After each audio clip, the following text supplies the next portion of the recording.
California Chrome has a very good start.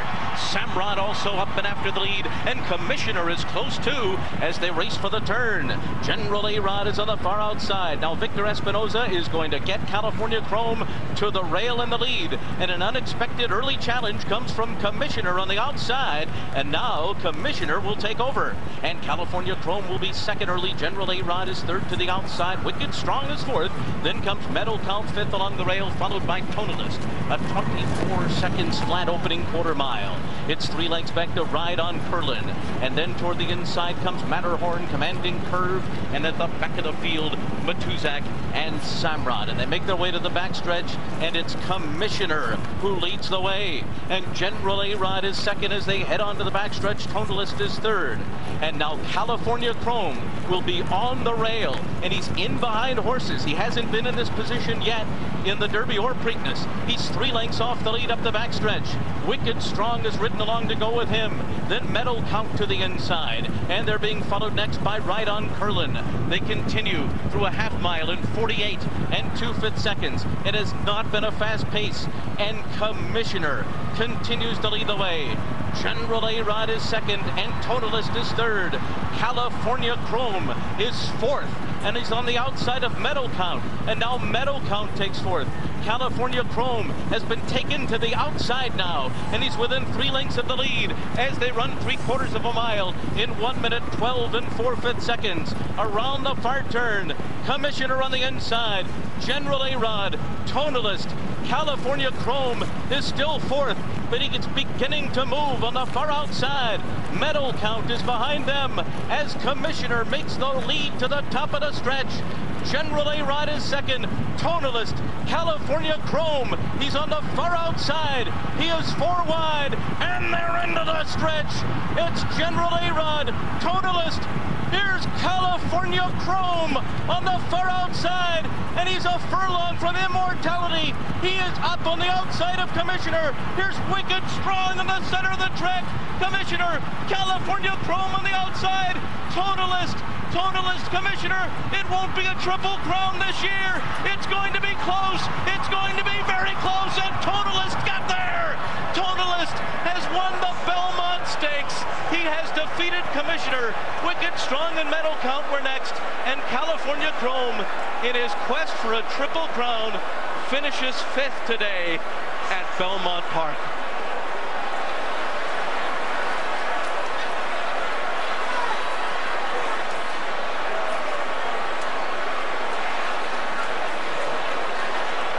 And you can sense the disappointment, not only of the California Chrome connections, but as of the fans here that came to see perhaps history being made. There will be no Triple Crown one more time. The 20th horse all time to lose a Triple Crown bid in the Belmont Stakes, and applause from Art Sherman, always a gentleman. Steve and Carolyn Coburn. Victor Espinoza aboard California Chrome. Got him to the outside where he wanted him, it appeared, but he just did not have it in the stretch for the 1.5 miles. And it was the home team, Tonalist and Christophe Clement, a rare visitor to the Triple Crown, that gets the victory, and Art Sherman hard to hide his disappointment. Let's go to Donna with Victor Espinoza. Victor, obviously not the outcome you were hoping for today. How is California Chrome? A little tired. I thought he was gonna, when I turned him for home, I was waiting just to had the same kick like he always had before, and today he was a little bit flat down the line. He was laying in a little different position today. You were fourth on the inside. He had to take a little bit of dirt. Did that bother him at all? No, not at all. I was nice and comfortable in there, and I have a chance to move out. And when I move out, he just don't have that today. Do you think it was the distance or just the tough campaign? Well, I think it was tough for him. Ran all back-to-back races and different tracks and all with all these fresh horses. So. But he feels good. Yeah, he feels great. Okay, thanks, Victor. And there's a look at Tonalist and Joel Rosario, who spoiled the Triple Crown bid with a victory in the Belmont Stakes. Let's go back to Donna. I'm here with Joel Rosario, who has upset this Triple Crown bid. But Joel, you won your first Derby last year. This time you win your first Belmont Stakes. How important is it to you win these kind of races? Well, it's, that's very important to me, like always, and here we are, this is the Belmont.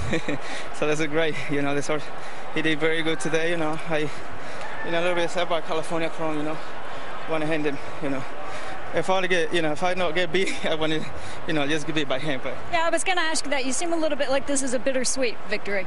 Yes, he's just kind of, big horse, and he just have a one long stride, and he just grinding, he just keep on going, keep on coming, and he got the job done today. All right, thank you, Joel. All right, Tom. Dead heat.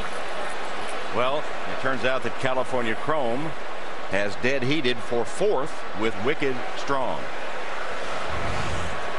So Tonalist the winner, Commissioner 2nd, Medal Count 3rd, then California Chrome and Wicked Strong dead heating for 4th.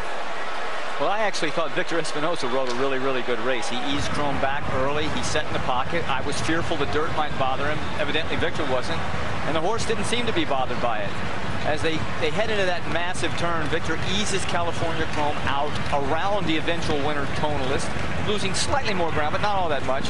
The proper move at this point, and it looked to me like he had the right move. He looked like California Chrome had enough to probably get home.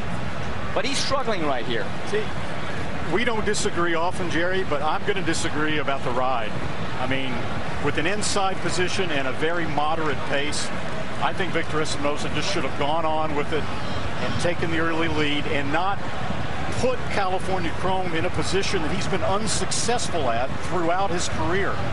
Behind horses, inside of horses, repeatedly earlier in his career. He did not handle it well.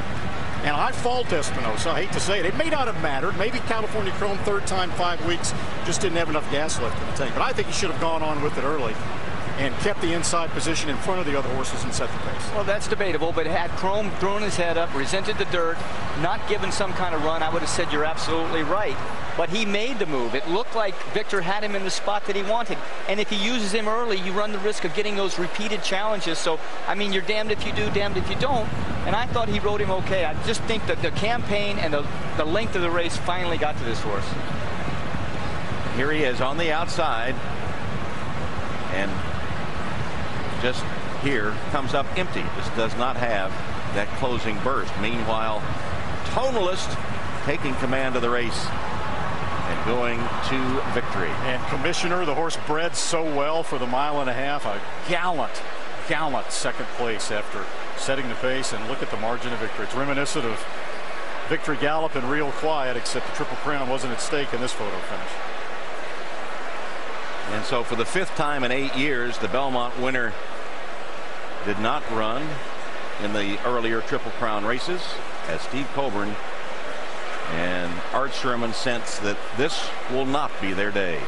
After that great run, 6 in a row, including the Derby and Preakness, comes up empty in the Belmont Stakes. So California Chrome, you see that white blazed face even in the darkness, coming back after dead heating for 4th in his bid for the Triple Crown. Meanwhile, Tonalist will enter the winner's circle, owned by Robert Evans, trained by Christophe Clement, the first Peter Pan winner to add the Belmont Stakes since 1992. And ironically enough, Robert Evans' father owned Pleasant Colony, who was foiled in a Triple Crown bid in the Belmont Stakes in 1981. Thomas Mellon Evans. Let's go to Kenny Rice. All right. Thank you, Tom. It has been an incredible run for Steve Coburn and Perry Martin and all those with California Chrome. Throughout it all, Steve, it's been an amazing ride. What were your thoughts as they turned for home? Well, I thought he was gaining ground, but he didn't have it in him, apparently. You know what? He's been in 3. This is his 3rd very big race. These other horses, they always set them out. They set them out and try to upset the apple cart. I'll never see, I'm 61 years old, and I'll never see, in my lifetime, I'll never see another Triple Crown winner because of the way they do this. It's not fair to these horses that have been in the game since day one. I look at it this way. If you can't make enough points to get in the Kentucky Derby, you can't run in the other 2 races. So if you had your way, you would say you got to run the Triple Crown or you cannot come up in the Belmont and be a fresh horse. That's right. It's all or nothing. It's all or nothing.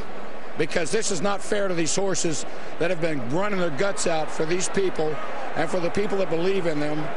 For have somebody to come up like this is a coward's way out, in my opinion. This is a coward's way out. So you think they came right after your horse and that was the plan, just like they have other potential Triple Crown? Exactly. Our horse had a target on his back. Everybody else lays out one, or they won't run in the Kentucky Derby or the Preakness. They'll wait until the Belmont. You know what? If you've got a horse, run him in all three. If you've got a horse if you've got a horse that earns points to run in the Kentucky Derby, those 20 horses that start in Kentucky are the only 20 eligible to run in all three races. This is the coward's way out. Steve, I know it's a tough loss. We hope to see him down the road. All right, Tom. Obviously, strong statements here from the owner of California Chrome, Tom. Yeah, some bitterness there from Steve Coburn. And, you know, the reason the Triple Crown is so tough is because there are arrested horses that take on the horse that has danced every dance. But not the Steve Coburn we have seen through the first 5 weeks of the Triple Crown. Meanwhile, California Chrome heading back for a bath after giving it his best. Here are the payoffs as Tonalist takes the victory and pays $20.40. He's a colt by Tapit from Settling Mist by Pleasant Colony, bred in Kentucky by Woodslane Farm and owned by Robert S. Evans. Commissioner second medal count gets third, pays $13.20 to show, and the 11-8 $2 exacta pays $348. The dollar try $3,300. The dollar super $3,800 or $5,700 depending on whether you had California Chrome or Wicked Strong. Let's go back to the race. Well, as they break from the gate, number 2, California Chrome, breaks in outward just slightly, but it's a pretty good break for him, and Victor Espinosa's jockey has many options. As the gates open, you can see slightly out on half of a stumble, but he's still in pretty good shape right here, and it's at this point Victor's looking out and kind of measuring what does he want to do. He instantly decides to take back, which will put him in a box, but I don't necessarily think that was the wrong thing to do at the moment. And I do. They went the first quarter mile in 24.06 seconds.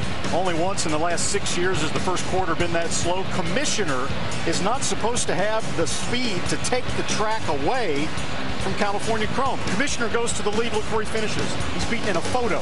If California Chrome had been hustled to the lead, what do you think he might have done? On the flip side, California Chrome, if he goes up on the inside, he's probably going to be challenged not only by Commissioner, but General A-Rod, who we figured might. Tonalist is going to come up on the backside. As a jockey, you can't determine that going into the first turn. You do what you feel right. You do what your horse tells you should do. Now, hang on a minute. If you told me going into the race that Victor Espinosa would be 2 lengths off the lead going into the far turn on the outside, would you have taken that? I said right here, he loses. I know you did right Absolutely, here. He loses. He is in a spot right now where he has been historically unsuccessful throughout his career. And he's fighting him a little bit. He doesn't want to be down in there, really. It's totally unfair to criticize a guy thinking that he should have done this. He might have gotten chased into submission down the backside, a la Smarty Jones, and then we would have said, what the heck were you doing? Why didn't you ease back? I believe that he just was fatigued. He went a little wider than Tonalist, but not much. He saved more ground than Tonalist did on the first turn. So it's probably a wash there. He's just empty right now. And probably frustrated. As Randy said, we don't disagree often, but I can't kill Victor on this ride because I think it was a flip of the coin what he needed to do. In some ways, it was the same blueprint he used in the Derby and the Preakness, wasn't it? It was, and I was one that thought he should go to the lead going into the race. In the Derby and Preakness, he got him to the outside. This time, he's stuck inside behind horses. But eventually went to the outside, but had no kick in the stretch. Meanwhile, Tonalist is the winner of the Belmont Stakes, upsetting California Chrome's Triple Crown run. Thank you.